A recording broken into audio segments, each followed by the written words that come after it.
bertemu lagi dengan Pak Mul di channel Martirus Mulyono. Kita akan belajar matematika.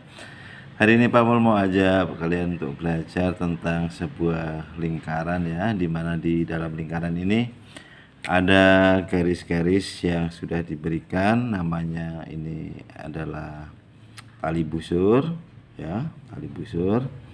Kemudian kita juga punya diameter, ini sebagai dua jari-jari ya, dan kita diminta untuk menentukan berapakah jari-jari yang dimaksudkan ya. Oke, kita coba amati dulu gambar ini. Ketika ada sebuah setengah lingkaran seperti ini, ataupun penuh juga tidak masalah ya, ini kebetulan dibuatnya setengah lingkaran. Lalu kita akan ada garis yang membentuk sebuah sudut dari kedua titik yang dari ujung diameternya, maka dia akan memiliki besar sudut 90 derajat di sini ya. Oke, ini sifat ya atau ketentuan. Lalu kita beri nama dulu A, B, C, D supaya kelihatan ya. Karena kita akan mencari R, kita membutuhkan bangun lain supaya R ini nanti akan bisa diproses ya. Kita akan coba tarik garis ini dari sini ke D ya, ke sana. Ini saya beri nama E. Ini sudah ada tanda sama panjang, berarti kedua bangun ini adalah yang segitiga yang kongruen ya, kongruen. Lalu karena ini ada segitiga yang kongruen, maka di sini juga pasti akan siku-siku ya. Kalau dia tidak siku-siku, pasti gambar ini akan bukan kongruen.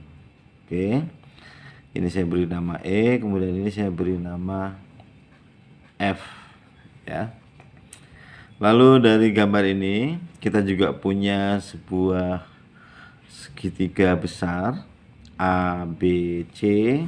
Lalu ada segitiga pembanding yang kecil adalah A, E, F ya. Nah, dari sana kita akan bergerak ya. Jadi kita akan coba menggunakan konsep perbandingan. Ini kita ambil, misalkan saya punya tuliskan panjang EF berbanding panjang AE. Ini berbanding sisi miring ya, maka akan sama dengan yang sejajar adalah BC ya, BC kemudian berbanding yang besar, berarti berbanding AB. Oke, lalu di sini kita akan tuliskan yang diketahui, di mana AE adalah R, kemudian BC-nya diketahui di sana 16 per AB. AB-nya adalah 2R ya.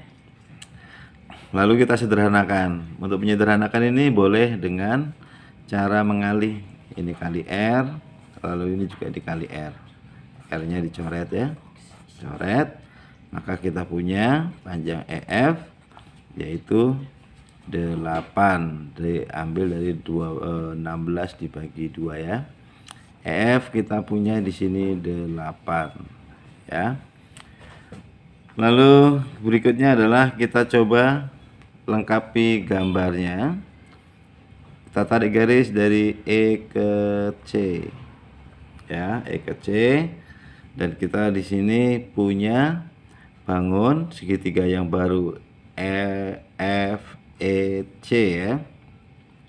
Dan panjang FD itu karena di sini R, ini juga R ya, ini R, ini R, maka panjang FD di sini adalah R dikurangi dengan 8 ya. Sehingga kita punya di sini CF itu akan kita cari dengan menggunakan segitiga CDF dan segitiga CFE. Nah, begitu ya.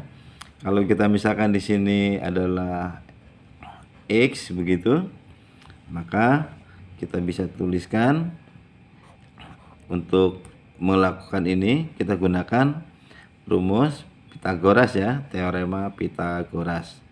Jadi bisa tuliskan X kuadrat sama dengan ya, dari segitiga CDF berarti CD kuadrat dikurang DF kuadrat ya.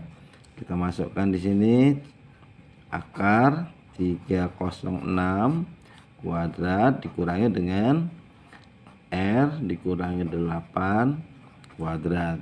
Oke. Lalu dengan menggunakan segitiga CFE di sini X kuadratnya sama dengan ini R ya, ini juga R. Maka di sini R kuadrat dikurangi 8 kuadrat ya. Saya ingatkan lagi di sini pakai segitiga CDF. Lalu yang ini berdasar segitiga CFE. Nah, begitu ya. Oke. Kita sudah punya dua persamaan ya, X kuadrat sama dengan ini dan X kuadrat sama dengan ini dari dua segitiga yang saling berhimpit ya. Maka kita akan menyamakan. Jadi kalau kita tuliskan X kuadrat sama dengan X kuadrat dari sini dan dari sini ya, kita bisa tuliskan yang ini di kiri dulu boleh, menjadi R kuadrat dikurang 8 kuadrat sama dengan ini, kita tuliskan akar 306 kuadrat dikurangi dengan R-8 kuadrat. Ya, berikutnya kita akan mengkuadratkan R-8 ini, diproses terlebih dahulu ya. Ini kita tulis ulang 8 kuadrat sama dengan ini dikuadratkan, akarnya sama pangkatnya hilang, tinggal 306 dikurang ini kita pangkatkan seperti biasa ya. Ini dalam kurung R kuadrat dikurang 16R ditambah 64 tutup kurung ya. Oke. Kemudian berikutnya kita buka dulu kurungnya supaya tidak ada kesalahan ya. Ini kuadrat 306 dikurang ini R kuadrat, negatif kali negatif jadi positif, kemudian ini jadi negatif. Nah, seperti itu ya. Lalu kita akan pindah ruaskan ke kiri ya, sehingga menjadi R kuadrat plus R kuadrat seperti itu ya. Kemudian ini pindah ke sini menjadi negatif 16R.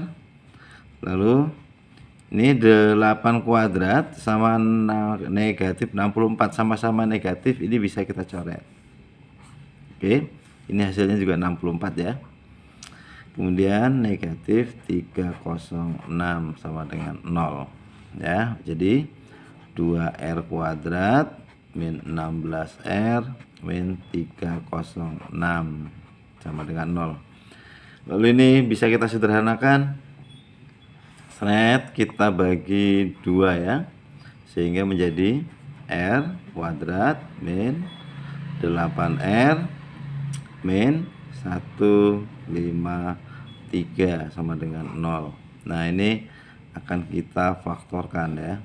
Kita faktorkan. Bagaimana cara memfaktorkan? Kita cari faktornya dulu ya, dari 153. 153 kemudian 351 dikali 39 dibagi 3 ya, 17 ya. Kita sudah punya selisih dari faktornya itu 8, 9 dan 17 ya. Maka kita tinggal tuliskan di sini R lalu ini 9 17. Karena di sini negatif, yang lebih besar kita beri tanda negatif. Nah, seperti itu ya. Sama dengan 0. Jadi kita sudah punya R plus 9 sama dengan 0, R sama dengan negatif 9, atau R min 17 sama dengan 0, R sama dengan 17. Inilah yang berlaku karena dia bernilai positif ya. Sementara ini bernilai negatif tidak mungkin karena tidak ada jari-jari yang negatif. Ini salah. Atau